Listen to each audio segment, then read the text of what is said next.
In our production this week, we'll discuss some economic data, a quote from the Fed, major indexes around the globe, and landscape.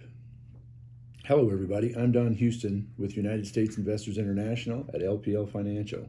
It's great to be here today. Thank you for tuning in. This week marks the 40th anniversary of the Mount St. Helens volcanic eruption, which forever changed the landscape. Around the world, stock market indexes are important barometers for investors. They shed light on everything from country-specific economies to individual industries. In the United States, there are roughly 5,000 indexes.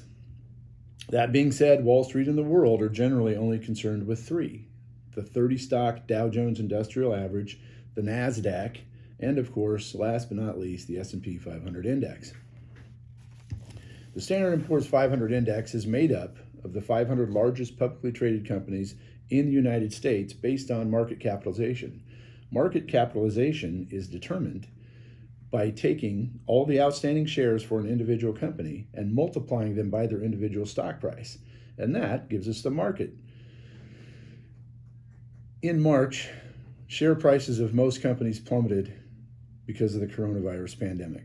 Since then, the index has made a striking recovery, although the rebound is mostly driven by technology and healthcare stocks. Companies currently in the S&P 500 index that have been most damaged by the coronavirus now run the risk of being ejected.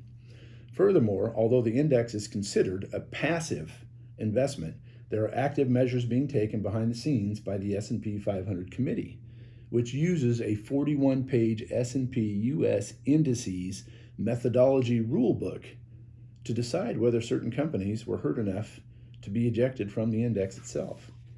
The evolution of the index matters, and this is why. There are funds specifically designed to track stocks in this benchmark. For example, the Vanguard S&P 500 tracks the S&P 500 index and has $44 billion in assets. For context, companies that were already booted from the index over the past 3 years were down nearly 50% year to date. Had they remained, their performance would have drastically weighed in on the passive funds, which is why the index needs constant monitoring. May the 18th, 1980, that volcano erupted and forever changed the landscape regionally. I remember being introduced to masks for the first time. That's right, we were requested or almost required to wear masks. Ash was in the air, floating around everywhere. One of my first jobs during that pandemic, or during that tragedy, was to shovel rooftops. I had to go on the local theater and shovel the ash off, and that was happening all around the region. I think ash blew clear to Wyoming, and we had some global issues with it. We were just back up there in February. My family and I sponsored an exchange student from France, and one of the places he wanted to see was that volcano.